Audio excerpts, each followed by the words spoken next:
ఓవైపు జగిత్యాలో కేసీఆర్ భారీ బహిరంగ సభ, మరోవైపు రేవంత్ అన్న కాళేశ్వరం ప్రాజెక్టు విజిటింగ్. కేసీఆర్ సభ టైంలోనే రేవంత్ అన్న మేడిగడ్డ ప్రాజెక్ట్ దగ్గరికి పోతున్నాడు. ఇక రేవంత్ అన్న ఏం చేయడు, సింపుల్, మేడిగడ్డ కాడికి పోతాడు.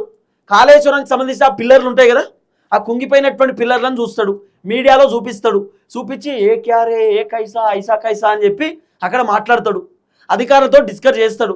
చేసిన తర్వాత ఆ పిల్లర్లను మేము బాగు చేపిస్తున్నాం, ఆ పిల్లర్లను రిపేర్ చేపిస్తున్నాం, ఆ పిల్లర్లను ఖచ్చితంగా మేము క్లియర్ చేస్తాం, ఇదంతా కేసీఆర్ చేసినని రేవంత్ అన్న కాటారంలో ఒక భారీ బహిరంగ సభ పెడుతున్నాడు.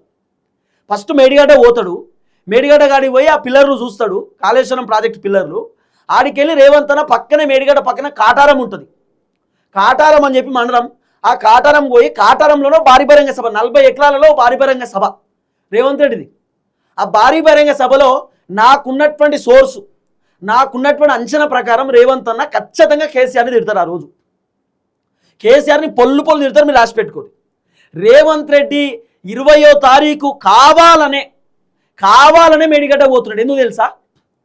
రేవంత్ రెడ్డి ఏం చేస్తాడు, ఇప్పుడు ఓవైపు కేసీఆర్ 20వ తారీఖు భారీ బహిరంగ సభ పెడుతున్నాడు కదా, రేవంత్ రెడ్డి కాటారంలో భారీ బహిరంగ సభ పెట్టి ఏం చెప్తారు తెలుసా?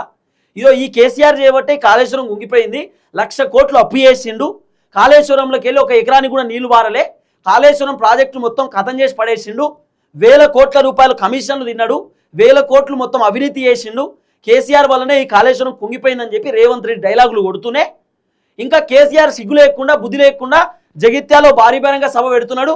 ఆ సభలో జీవన్ రెడ్డిని చేర్చుకుంటున్నాడు, మా పార్టీలోకి వెళ్ళి పోయినటువంటి వ్యక్తిని ఆయన పార్టీలోకి స్వాగతిస్తున్నాడు, ఆయన పార్టీలోకి తీసుకుంటున్నాడు, కేసీఆర్కి ఏమన్నా ఉండాలి కదా అని చెప్పి ఈ మాటలు మాట్లాడతాడు రేవంత్ రెడ్డి.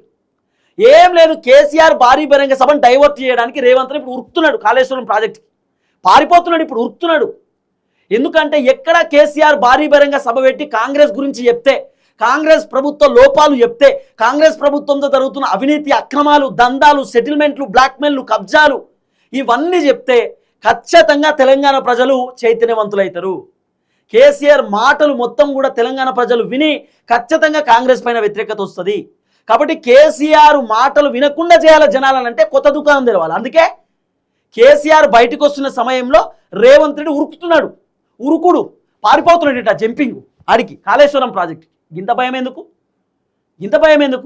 20వ తారీఖే కాళేశ్వరం ప్రాజెక్టు ప్రోగ్రాం ఎందుకు పెట్టాలి? కేసీఆర్ భారీ బహిరంగ సభ ఇప్పుడు డిసైడ్ అయింది కాదు, 10-15 రోజుల ముందు డిసైడ్ అయింది. ఇప్పుడు రేవంత్ రెడ్డి కాళేశ్వరం కాడికి పోతా, మేడిగడ్డ చూస్తా, ఈ డైలాగులు ఎందుకు?